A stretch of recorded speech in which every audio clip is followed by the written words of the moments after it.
आत्तापर्यंत अनेक गाजलेल्या पुस्तकावर चित्रपट बनली आहेत, मात्र एका चित्रपटावर पुस्तक काढण्याची ही पहिलीच वेळ आहे। द फोक कॉन्फ्लुएन्स एंटरटेनमेंट प्रस्तुत आणि चित्रक्षेप फिल्म निर्मित बबन या सिनेमाच्या जडणघडणीचा अखंड लेखाजोखा मांडणारे मेकिंग ऑफ बबन हे पुस्तक नुकतेच प्रकाशित करण्यात आलंय। आत्तापर्यंत अनेक गाजलेल्या पुस्तकावर चित्रपट बनली आहेत, मात्र एका चित्रपटावर पुस्तक काढ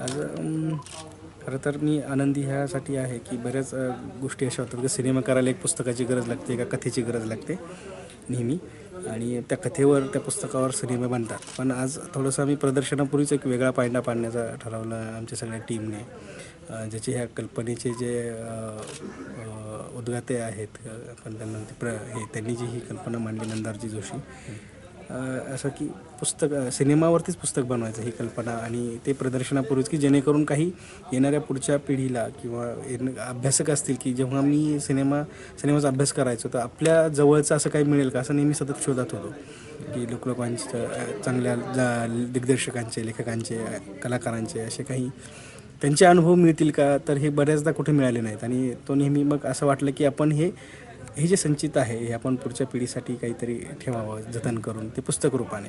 आणि वाचन संस्कृती थोडी आता संपायला लागली, तर ते हे थोडंसं समाजासाठी घातक गोष्ट आहे की वाचन संस्कृती खरंच संपते, आणि ते तसं होऊ नये की परत लोकांनी वाचलं तरच काहीतरी लोक घडतील, समाज घडेल, चांगला परिपक्व होईल।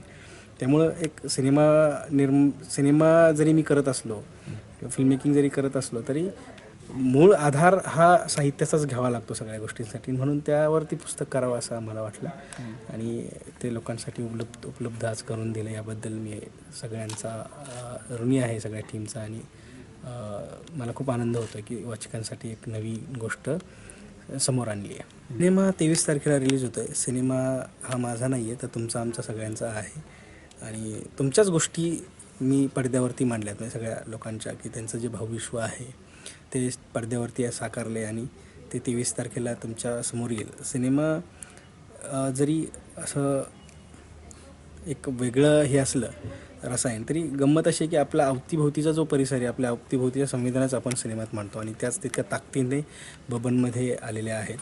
त्या तुम्हाला 23 तारखेला सगळ्यांना बघायला मिळतील। की आत्ता झालं आहे काय की बबन काय नेमका, तर बबन हा स्वतः इतका महत्त्वाकांक्षी तरुण आहे की त्याला उभं राहायचं आहे काहीतरी परंपरागत व्यवसाय करून किंवा काय असं, जे की सगळं संपलेलं आहे आणि त्याला उभं राहायचं आहे असा। आणि आजच्या जे काय औद्योगिकरण झालं आहे त्याचा एक विपरीत परिणाम समाज घटकांवर झालेला आहे। तर या सगळ्यांवरती बबन बोलतो, जे काही गोष्ट घडते आज याच्यामध्ये, की आज प्रत्येक आईबापाला असं वाटायला लागलं की आपला पोराचे संबंध जर एखाद्या ज्याच्या कमरेला घोडा आहे अशा व्यक्तीशी असले तर त्यांना थोडं अभिमानास्पद वाटायला लागलं, आणि थोडंसं एक वेगळ्या याला समाज चालला आहे। तर अशा काही खूप गोष्टी आहेत की बबनमध्ये तुम्हाला दिसतात की बबन कसा स्वतःला पोझिशनिंग करतोय स्वतःचं, नक्कीच, आणि ह्या गोष्टी तुम्हाला 23 तारखेला पाहायला मिळतीलच। तर तुम्ही सगळ्यांनी प्रेक्षकांनी 23 तारखेला सिनेमागृहात जाऊन बबन पाहावा अशी विनंती आहे। दिग्दर्शक म्हणून मी माझं काम प्रामाणिकपणे केलं आहे। तुम्हाला आवडला सिनेमा तर तुम्ही नक्की बघाल, शेअर कराल, कारण कुठल्याही दिग्दर्शकाला पाठबळ तेव्हाच मिळतं की जेव्हा लोकांचा उत्स्फूर्तपणे प्रतिसाद मिळतो कलाकृतीला। आणि मला खात्री आहे की हा सिनेमा तुम्हाला नक्की आवडेल, कारण त्याच्या गाणी आणि ट्रेलरला उत्तम प्रतिसाद आहे, आणि नक्कीच महाराष्ट्रात हा बबन धुमाकूळ घालेला असा मला विश्वास वाटतो आहे। एक उभारी घेणारा तरुण आहे, सर्वसामान्य शेतकऱ्याचा मुलगा, की ज्याला वाटतं की आपल्या परिसरातली जशी लोकं मोठी झालीत किंवा जी मोठी लोकं आहेत त्यांच्यासारखं मोठं व्हावं अशी तो स्वप्न पाहतो।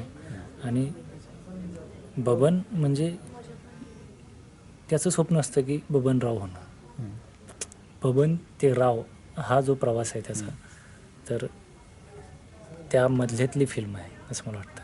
हा तसा सेन्सिटिव्ह माणूस आहे की त्याला समोरची सुखदुःखात तो सहभागी होतो, सगळ्या लोकांच्या अडीअडचणीच्या लोकांच्या सुखदुःखात सहभागी होतो। त्याला वाटतं की आपण मोठं होऊन इतर लोकांना आसरा द्यावा, आपल्याला जरी कोणी आसरा नाही दिला किंवा आपण कोणाचा तरी आसरा घेऊन जर मोठं होत असेल तर आपल्याला कोणतरी आसरा घ्यावा असं कॅरेक्टर आहे की जे टेरर आहे आणि तशी फिल्मी ॲक्शन आहे आणि प्रेम हा त्याचा एक बाजूचा कंगोरा आहे. तर ही ॲक्शन फिल्म लोकांनी पाहावं असं मला वाटतं. 23 मार्चला थिएटरमध्ये जाऊन महाराष्ट्रात सगळीकडे प्रदर्शित होणार आहे. तर मला वाटतं सगळ्यांनी जाऊन तो पाहावा, त्याचा आनंद लुटावा की तुमच्या गावातला सभोवतालचा बबन कसा आहे, तुमचा कुठं त्याच्याशी मॅच होतोय का कुठं पहा. तसा जर तुमच्या गावातल्या माणसाशी कुठं बबन जर मॅच होत असेल तर तुमच्या प्रतिक्रिया कळवा, नेमक्या कशा आहेत, तुमच्या गावातला बबन कसा वाटला आणि हा बबन कसा वाटला. नमस्कार सगळ्यांना. आज आमचं मेकिंग ऑफ बबनचं पुस्तक लॉन्च झालं आहे आणि ह्यामध्ये आम्हा सगळ्यांचं एक वेगळं एक्सपिरियन्स आणि आमचं सगळं लिहिलेलं आहे. सगळ्यांना नक्की पहा, नक्की वाचा. आणि एक वेगळंच गोष्ट झाली की अगोदर पुस्तक येतं त्याच्यावरती मूवी येतो. आता आमचं आधी पिक्चर आला आता आणि आता पुस्तक लॉन्च झालं. सगळ्यांनी नक्की वाचा. यात खूप सारं तुम्हाला गोष्टी इन्स्पायरिंग आहेत, तुम्ही शिकसाल, घेसाल आणि तुम्हाला जिथे पण अडथळे हे पुस्तक नक्कीच उपयोगी येईल. नॉर्मल मुलीच आहे जी कॉलेज, मैत्रिणी आणि आई बाबा आणि शाळा असं म्हणजे आहे आणि फार कोमल या कॅरेक्टर आणि फार एक वेगळं सपोर्टिव्ह आणि फार एक म्हणजे वेगळी भूमिका आहे.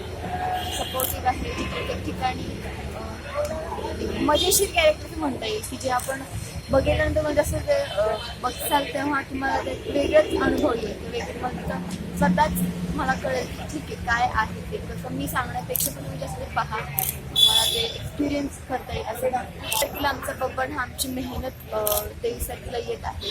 बबन हा चित्रपट सर्वत्र महाराष्ट्रात प्रदर्शित होत आहे. नक्की पहा, सगळ्यांनी नक्की आवडेल तुम्हाला आणि स्वतः पिक्चरशी कुठेतरी रिलेट होईल. सी 24 तासाठी अमोल उदमलेसह हर्षल कोठावदे, पुणे.